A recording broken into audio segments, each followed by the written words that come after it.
8.4 radical. এবার 8.4, আচ্ছা 8.4 এর আমাদের কনসেপ্ট হচ্ছে আগের যে কনসেপ্ট সেইটাই। আগের যে আমরা সূত্রটা পড়েছিলাম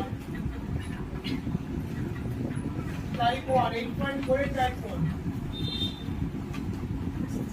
মেন সূত্র হচ্ছে a cube plus b cube plus c cube minus 3abc।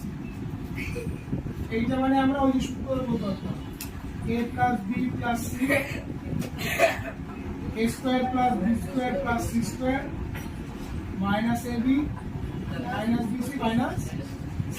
এইটাই ইউজ, এটাই ইউজ। আর যদি আমরা দেখি কখনো যে a plus b plus c এর মান 0, তবে এই পুরো রাশিটার মানও